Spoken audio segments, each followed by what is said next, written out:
تھے اور جب میں نے تم کو کتاب اور دانائی اور تورات اور انجیل سکھائی،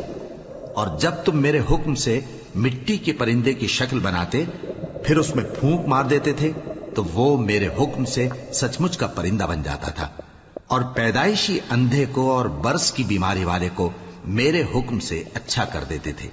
اور مردوں کو زندہ کر کے قبر سے نکال کھڑا کرتے تھے۔ اور جب میں نے بنی اسرائیل کے ہاتھوں کو تم سے روک دیا جب تم ان کے پاس کھلے ہوئے نشان لے کر آئے، تو جو ان میں سے کافر تھے کہنے لگے کہ یہ تو کھلا جادو ہے۔ اور جب میں نے حواریوں کی طرف حکم بھیجا کہ مجھ پر اور میرے پیغمبر پر ایمان لاؤ،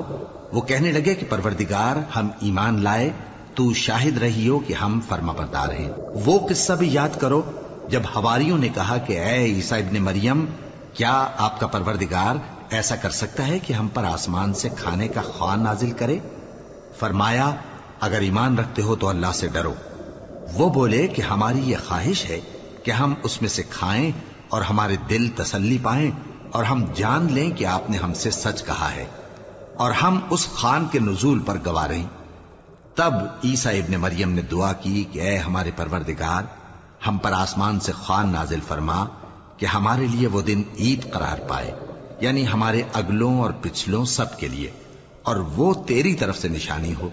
اور ہمیں رزق دے اور تو بہترین رزق دینے والا ہے۔